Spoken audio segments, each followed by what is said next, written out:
Olá, boa noite. Estamos aqui hoje para mais uma aula do nosso curso de extensão, a importância da matemática e a sua aplicabilidade na disciplina de biologia nos anos do ensino médio. Hoje a gente veio aqui falar sobre a importância da matemática no ensino de evolução e também de genética de populações. Na aula passada, já abordamos um pouquinho do que é a genética e como a matemática ela está envolvida nos conteúdos de genética na disciplina de biologia. Entendemos um pouquinho dos cruzamentos de Mendel e também entendemos como aplicar as regrinhas de proporção, para entender um pouquinho da genética.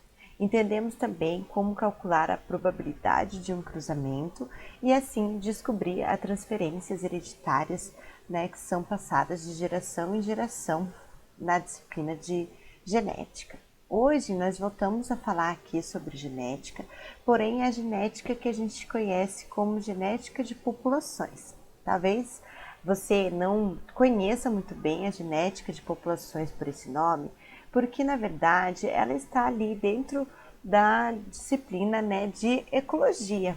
Então a genética de populações a gente consegue entender como uma ciência que consegue perceber como que uma determinada população ela está se desenvolvendo no ambiente em que ela vive. Nós sabemos que as populações são conjuntos de animais que são da mesma espécie, de seres vivos da mesma espécie e que vivem numa determinada região. E dentro dessa região, ela também tem uma interação com outros, dando a ela a sobrevivência. Então, ali naquela região, ela consegue tirar a sua alimentação, tirar seus parceiros e assim consegue sobreviver ao longo do tempo. O que nós vamos falar hoje aqui é como o conhecimento da genética ela é estudada junto com a ecologia, nessa genética de populações. E vamos entender um pouquinho o que é de tão importante nesse conhecimento genético para a gente entender como uma população, como uma determinada espécie, ela está se desenvolvendo num determinado local. Então, a gente vai conhecer um pouquinho também de como a matemática ela está envolvida em todo esse processo. Jones, em 1995, refere que a genética de população está infestada de matemática, muita da qual incompreensível mesmo para os geneticistas da população, mas inevitável. Então, já com essa fala de Jones aí, a gente já consegue entender por que nós estamos falando da genética de populações aqui no nosso curso. Para que a gente entenda um pouquinho da genética de populações, vamos falar agora sobre o princípio de Argand-Weinberg.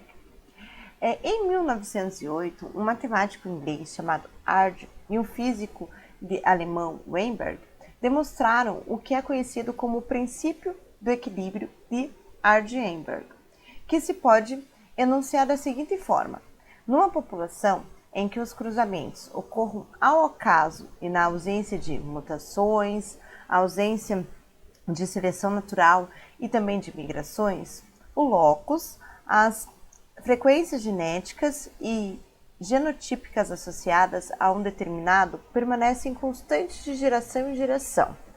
Bom, o que é isso, O que aconteceu? Quando Argand-Weinberg começou a fazer toda essa pesquisa a respeito da genética de populações, Mendel já falava sobre a transmissão das heranças hereditárias de geração em geração. Então, o que eles perceberam?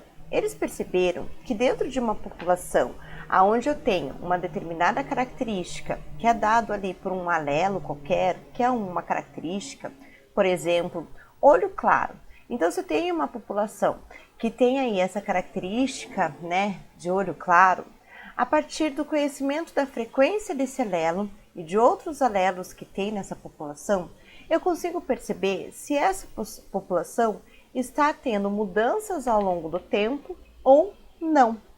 Então, se eu faço um estudo da frequência gênica da minha população hoje e um estudo da frequência gênica dessa minha população daqui 5 anos e percebo que não houve mudança nessa frequência, segundo Ard Einberg, essa é um princípio onde essa população está em equilíbrio, não estão havendo mudanças ao longo do tempo.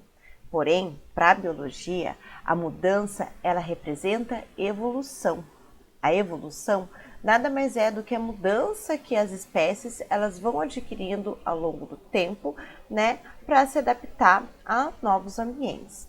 Então, quando a gente tem uma reprodução ao acaso, cruzamentos ao acaso, sem que haja nenhuma outra interferência, e a nossa frequência gênica ou frequência genotípica daquela população, ou seja, as características, elas não estão mudando, a gente diz que essa população está em equilíbrio de Ard-Weinberg. Assim, a gente também pode afirmar que essa população ela não está sofrendo processo de evolução. Então, conhecendo um pouquinho da biologia, agora a gente consegue entender como que a matemática ela entra aí para o estudo, né, dessa genética de populações. Para falar de genética de populações, assim como para falar, né, sobre o equilíbrio de Ard-Weinberg, a gente vai ter que falar de novo do Q². Então, o Q² ele também pode ser aplicado, né, para que a gente consiga entender se a população em questão que está sendo estudada, ela está respeitando o equilíbrio de Ard-Weinberg e não está no processo evolutivo, ou se ela está em processo evolutivo, não estando em equilíbrio e estando acontecendo modificações ao longo, né, do tempo.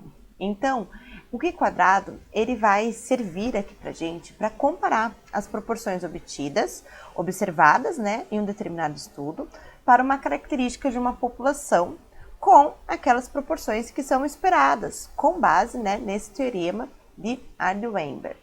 Então, a primeira coisa que a gente tem que entender e que a gente tem que conhecer é o que é uma frequência alélica e o que é uma frequência genotípica. Frequência alélica é a frequência em que os alelos aparecem. Então, quando a gente fala de uma característica, né, por exemplo, a cor do olho, a gente sabe que essa característica ela vem junto com o nosso cromossomo, lá no nosso DNA, que a gente herda do nosso pai e da nossa mãe, né? Nesse cromossomo, a gente vai ter o que a gente chama de alelos, que é o local ali, aquela característica, né, que a gente herdou de um deles. Então, por exemplo, eu herdei um alelo, por exemplo, azinho, da minha mãe, que me dá aí o olho claro, e herdei também do meu pai um alelo azinho. Então, um alelo é o gene que eu herdei aí através do gameta do meu pai e da minha mãe, certo? Então, esse alelo aqui, a gente vai denominar ele de P e Q. O P sempre vai ser o meu alelo dominante, por exemplo, um azão. E o Q sempre será o meu alelo recessivo, por exemplo, o azinho. E essas frequências alélicas, elas precisam ser mantidas ao longo das gerações para estar em equilíbrio de Ard-Weinberg, tá? Outra coisa que a gente vai observar é a frequência genotípica. A frequência genotípica é a frequência que aquele determinado genótipo ele é encontrado nessa população. Mas o que é o genótipo? Bom, se eu recebi um alelo azinho da minha mãe e recebi um alelo azinho do meu pai, então eu posso dizer que o meu genótipo para essa característica, por exemplo, a cor do olho, é azinho-azinho. Então, o genótipo ele vai ser constituído pelo conjunto de alelos que eu recebi dos gametas do meu pai e da minha mãe. Então, se a gente pegar, né, por exemplo, uma forma de dominância completa, a gente vai ter lá alelos que podem ser azão-azão, quando eu recebo um azão do meu pai, outro azão da minha mãe, então eu vou ter o genótipo azão-azão.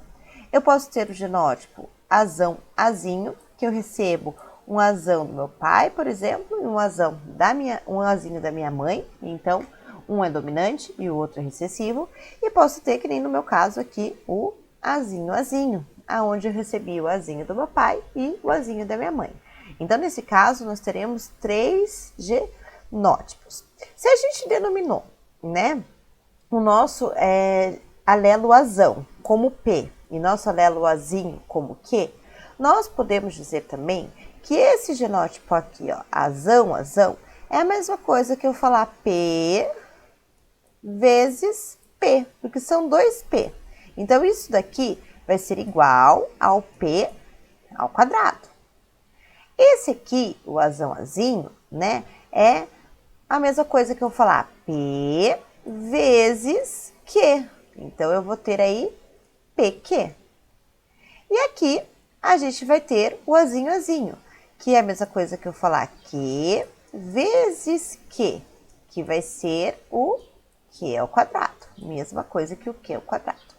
Então, dessa forma, eu substituo, né, os meus alelos dominantes e recessivos pelas letras P e Q, e dessa forma eu consigo perceber quantos alelos eu tenho naquela população e qual o genótipo que eu tenho naquela população.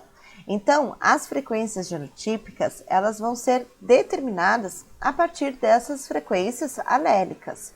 Quanto mais um determinado alelo eu tenho em uma população, mais daquele genótipo eu também tenho naquela população.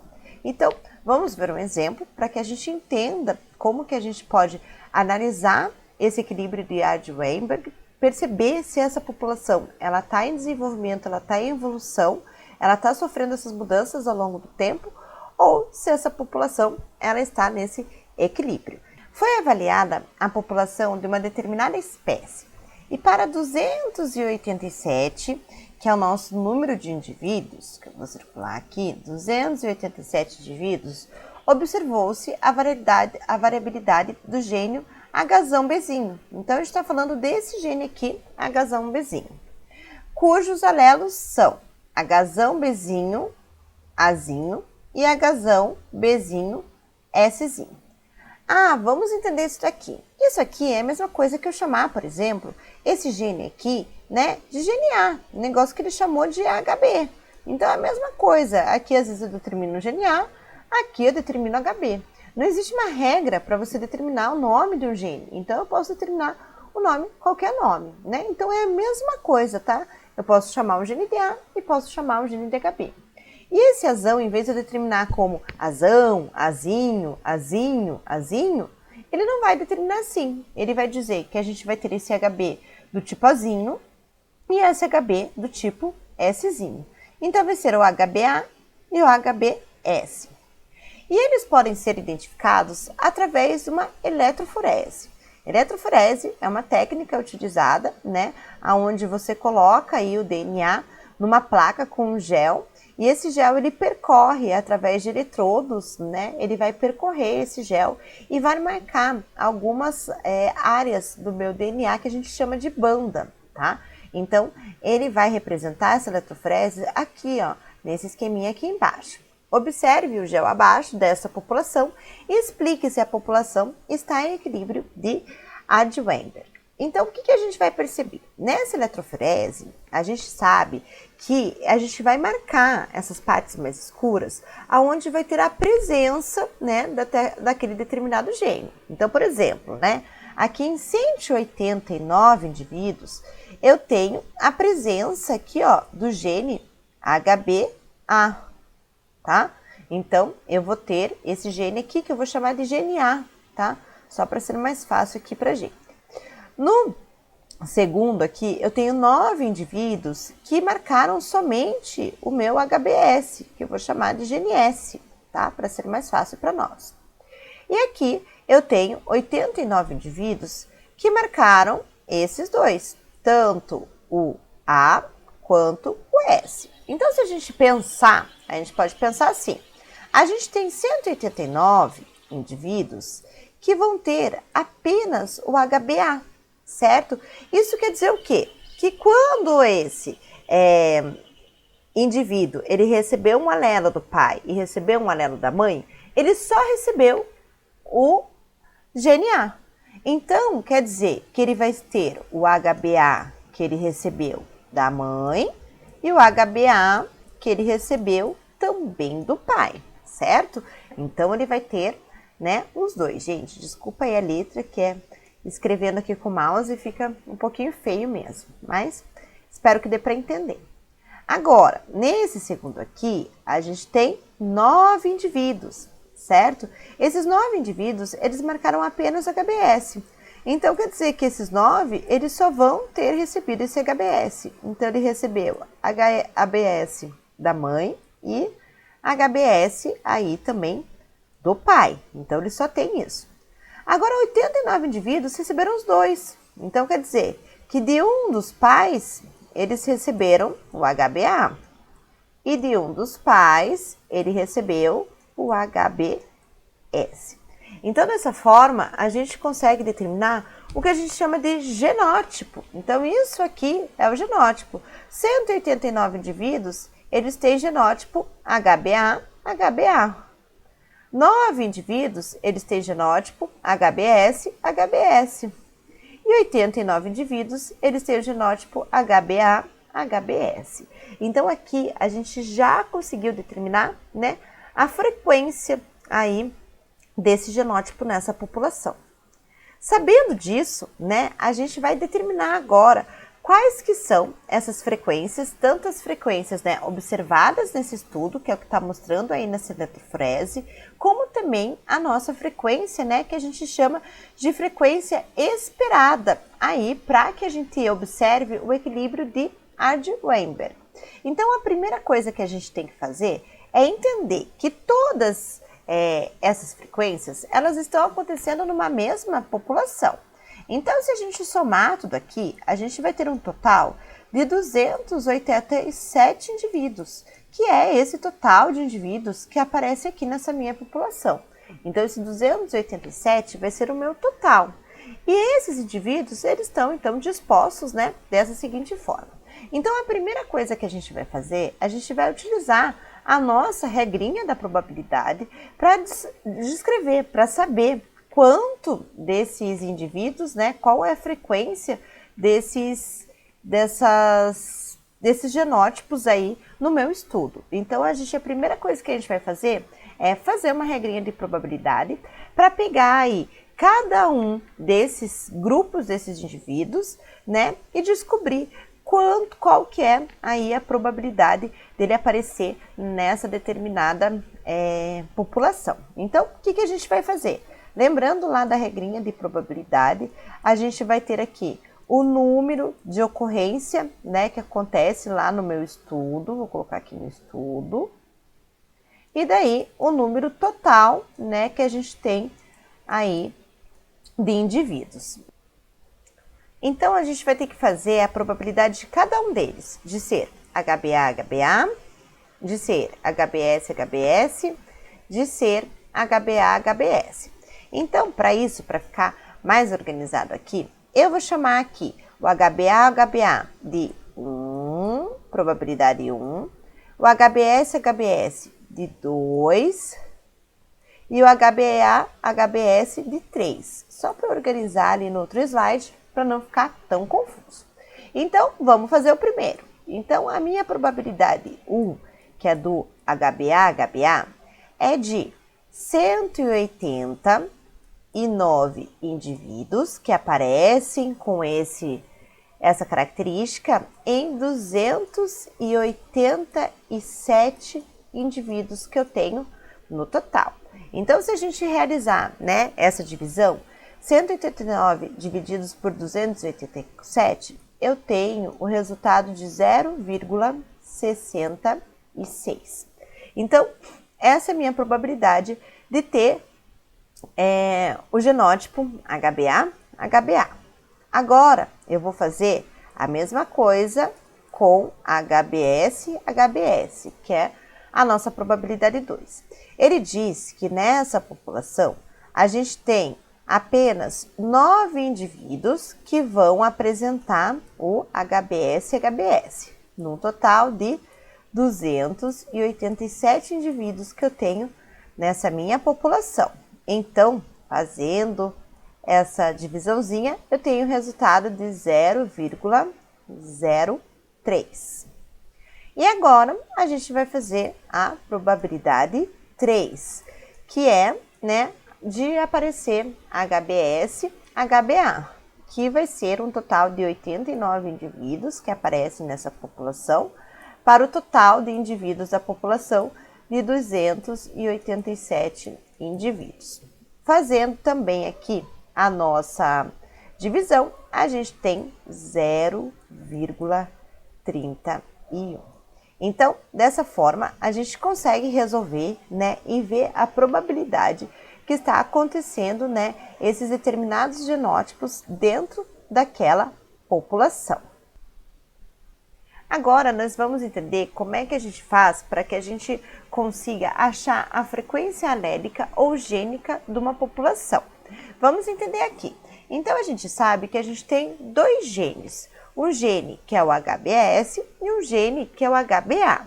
Se a gente pegar primeiro o HBA, então, para que eu determine a frequência do meu HBA, eu vou ver quantas vezes esse alelo ele aparece. Então, a gente já viu que 189 indivíduos, eles receberam o HBA tanto da mãe quanto do pai. Isso quer dizer que eles vão ter duas vezes o HBA. Então, para que eu ache a frequência desse alelo, eu vou multiplicar duas vezes o número desses indivíduos. Por quê? Porque cada indivíduo desse, ele tem duas vezes o HBA. Agora, esses indivíduos aqui, eles não estão sozinhos, né? Existe mais outros aqui que também apresentam o HBA, que são esses 89 indivíduos aqui. Esses 89, eles têm genótipo HBA, HBS. Então, uma única vez o HBA ele aparece. Então, eu vou somar com esses 89 indivíduos que também vão ter aí o HBA.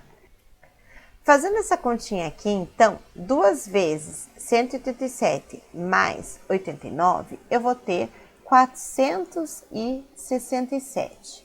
Para que eu saiba a frequência, eu vou ter que dividir agora esse 467 pelo total de indivíduos, né, de alelos que eu tenho naquela população. Se eu tenho 287 indivíduos e cada indivíduo desse ele tem 2 alelos, um que ele recebeu do pai e outro que ele recebeu da mãe, então eu vou te multiplicar 287 por 2, que vai dar aí 574. Dividindo 467 por 584, eu tenho o resultado aí de 0,81. Então, essa é a frequência que eu estou vendo aí na minha população. Agora, eu vou fazer a mesma coisa para o outro gene, que é o HBS. O HBS, ele também tem alguns indivíduos que têm 2 desse HBS, que está aqui. Esses 9 indivíduos, eles apresentam 2 HBS. Então, eu também vou fazer 2 vezes o 9, mas vou somar com aqueles que também apresentam HBS, que o caso são esses 89, que eles têm um HBA e outro HBS. Então, eu vou somar junto com esses 89. Fazendo aqui essa continha, né? O que eu tenho? Eu vou ter aí 2 vezes 9 mais 87, o resultado de 107. Esse 107 também vou estar dividindo pelo total de alelos que aparece na minha população e vou ter um resultado de 0,19. Então, aqui eu consigo perceber qual é a frequência que está sendo observada no meu estudo, né, desses alelos e também qual a frequência, né, desse gene. Então, a minha frequência genotípica, ela está aqui. Então, o HBA tem 0,66, o HBS, desculpa, é o HBS 0,03 e o HBS 0,31. Então, essa aqui é a minha frequência genotípica. É o genótipo, a união, né, dos gametas do meu pai e da minha mãe. E aqui de roxinho eu tenho a frequência, né, alélica, gênica dessa população. Quantas vezes esse alelo ele está aparecendo. Então, o HBA ele tem uma frequência de 0,81, enquanto o HBS ele tem uma frequência de 0,19. Então, dessa forma, a gente consegue perceber qual que é aquele alelo que apresenta mais, né, indivíduos naquela população.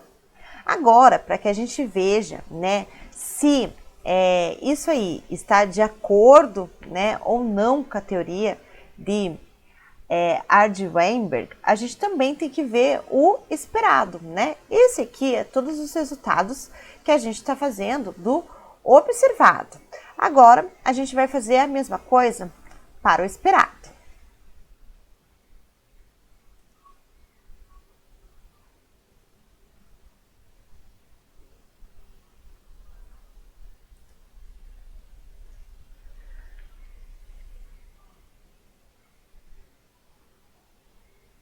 Então, para que a gente veja o nosso resultado, vamos colocar aqui embaixo, né, a frequência gênica da minha população que eu observei no meu estudo. Então, aqui eu vou colocar o que foi observado, certo?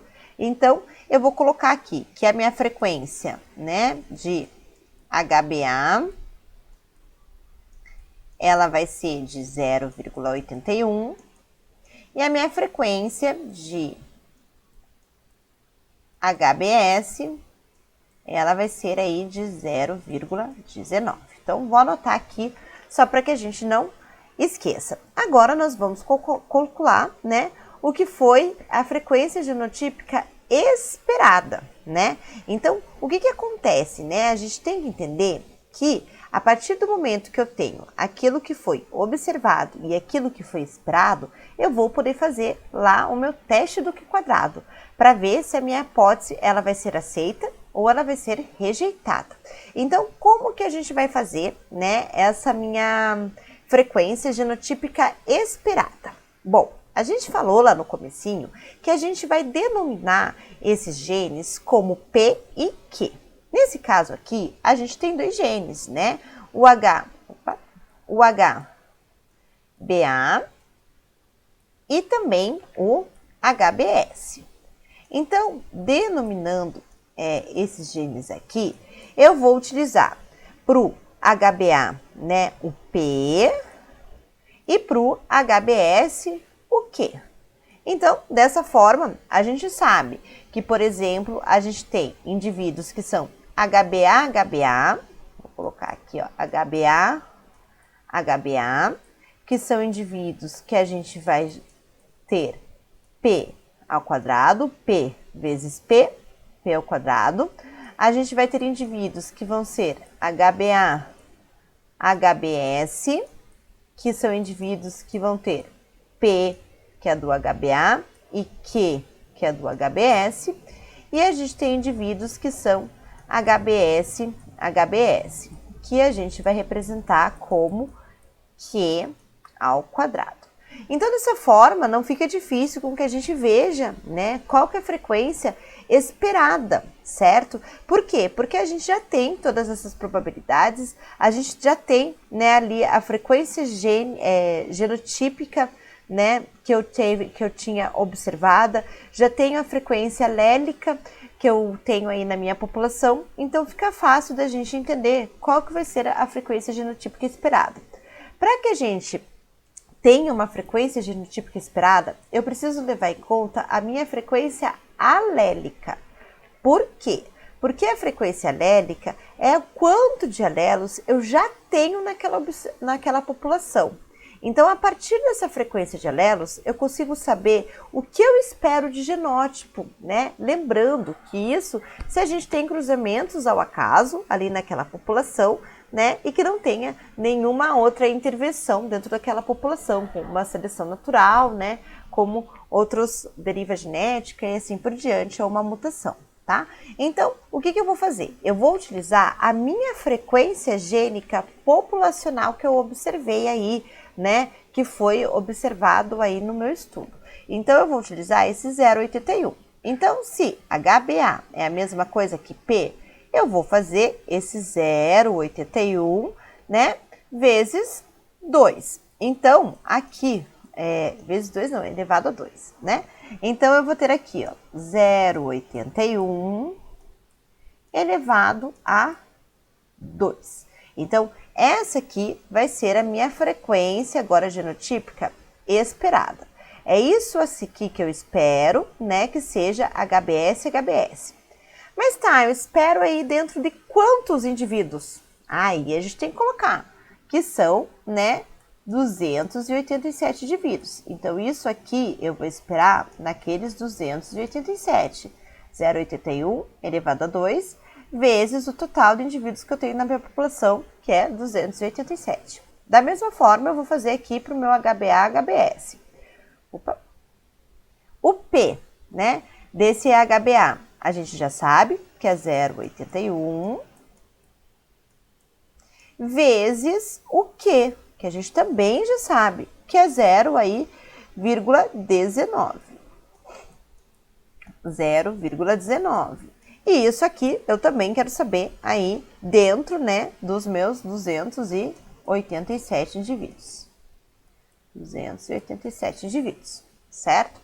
Aqui, o HBS, vou fazer a mesma coisa, que é o quadrado. HBS a gente sabe que é 0,19, a minha probabilidade, né, que a gente já viu aqui embaixo, elevado a 2, vezes os 287. Dessa forma, fazendo esses cálculos aqui, nesse caso do HBA, eu vou ter uma probabilidade de 188,30.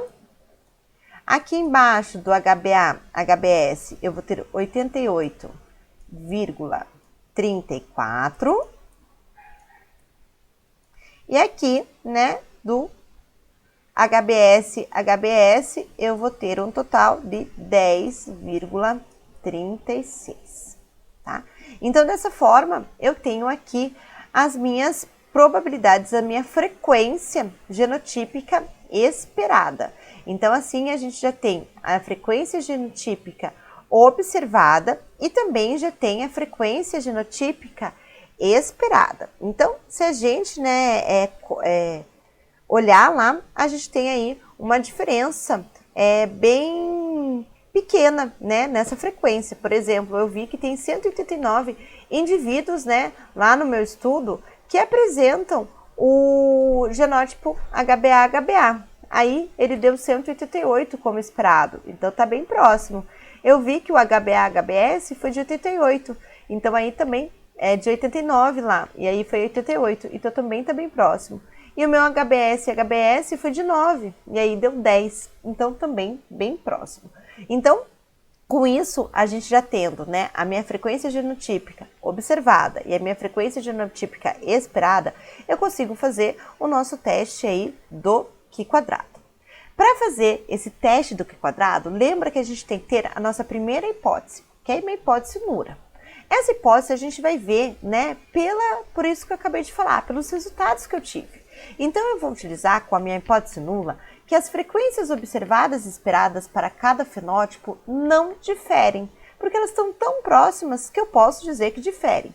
Lembrando que toda vez que eu tenho uma hipótese nula, eu também tenho uma hipótese, né, alternativa. Então, se eu estou dizendo que a minha hipótese nula, que essas frequências elas não diferem, quer dizer que a minha hipótese alternativa, que vai ser o meu H1, deixa eu colocar aqui, meu H1, vai querer dizer que essas frequências, né, diferem.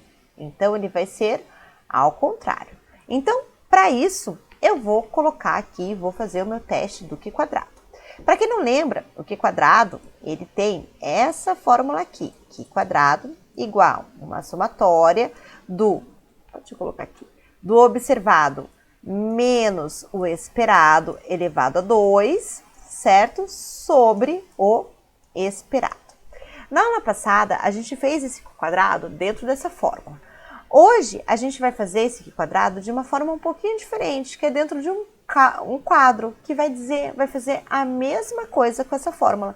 Um negócio que a gente vai fazer as partes, né? Pelas partes. Então, a gente vai colocar ali essas informações do observado, qual que é os valores do esperado.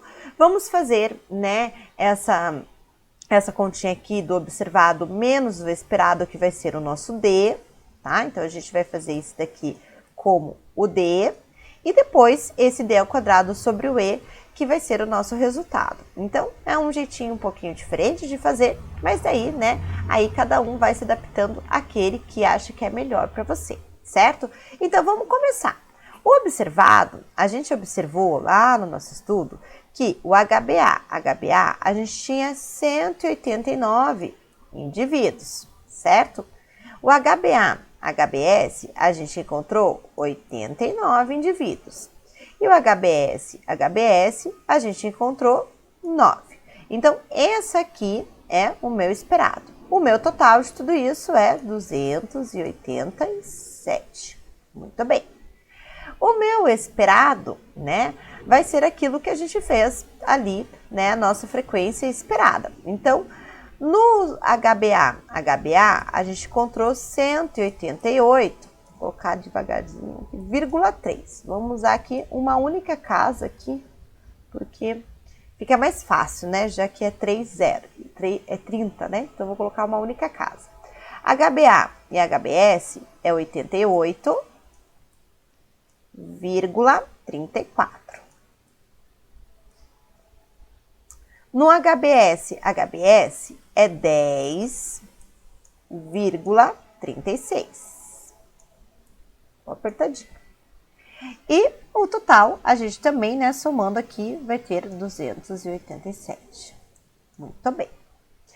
Agora, a gente vai fazer 289 menos, 189 menos 188,30, né, para ver qual que é a nossa diferença aí. Então, aqui vai dar 0,7, certo?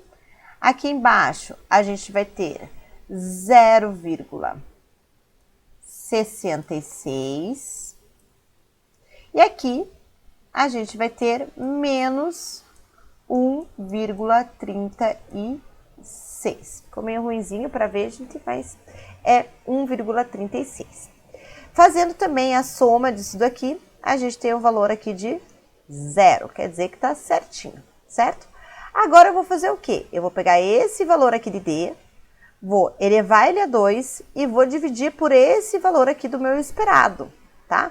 Então, eu pego esse D, faço, por exemplo, aqui 0,7 elevado a 2 e divido pelo meu esperado, 188,3. É a mesma coisa que se eu estivesse fazendo aqui, tá? Mas eu vou fazer aqui separadinho e depois vou somar tudo. E nesse quadrinho aqui vai dar o meu valor do meu, que é o quadrado, certo? Então, aqui, esse primeiro, essa continha, eu vou ter 0,0026. Nessa segundinha aqui, eu vou ter 0,0049. E nessa terceira, eu vou ter 0,1785. Vou somar tudo de novo e vou ter o resultado de 0,1860. Então, o meu Q quadrado aqui nesse caso, ele vai ter esse valor, 0,1860. Bom, tenho o meu Q quadrado, o que eu faço agora? Eu tenho que olhar lá naquela tabelinha do Q quadrado. Para isso, eu preciso determinar, né, o meu GL, o meu grau de liberdade. Como que eu faço isso? Eu faço o número de classe menos o número de alelos, né? Então, quantas classes eu tenho? Eu vou ter, ó, o HBA, HBS e HBS. Então, eu tenho 3 classes, certo? Então, 3 classes. Menos, qual que é o meu número de alelos? Eu tenho HBA e HBS, 2. Então, 3 menos 2, eu vou ter o grau de liberdade, que é 1. Olhando lá na minha tabelinha, lá, né, bem em cima, lá no 1, e também aceitando aí por Fisher 95% de confiabilidade, ou seja, 5% de erro, eu posso ver que o meu Q quadrado lá tabelado através daquela tabelinha vai ser de 3,841. E o meu Q quadrado calculado, ele vai ser de 0,1860. Dessa forma, o meu Q quadrado calculado, ele vai ser menor do meu Q quadrado tabelado. Toda vez que o meu Q quadrado calculado é menor do que o tabelado, a gente vai aceitar a nossa hipótese nula. Ou seja, tá certo, as frequências observadas e esperadas para cada fenótipo não diferem. Então, isso quer dizer aqui que as proporções observadas, né, não vão diferir, vão ser iguais e assim a gente não tem uma mudança nessa população. Então, essa população aqui, ela sim está em equilíbrio. Então, a gente pode dizer que essa população está em equilíbrio de Arden-Weinberg. Então, gente, hoje a gente viu um pouquinho, né, sobre a aplicação desse Q quadrado nessa genética de população. E na próxima aula a gente ainda vai falar do equilíbrio de Arden-Weinberg e agora vamos ver uma outra matemática que entra aí, que é o binômio de Newton. Então, eu vou explicar para vocês como vocês vão fazer todas essas frequências utilizando aí o binômio de Newton. Então, também é bem legal, uma outra aplicação que a gente tem e também a gente consegue chegar aí a essas conclusões sobre essas mudanças que vão acontecendo ao longo do tempo e o processo evolutivo aí dentro da biologia. Espero que vocês tenham gostado, espero que tenham entendido e espero vocês para a próxima aula. Muito obrigada e boa noite.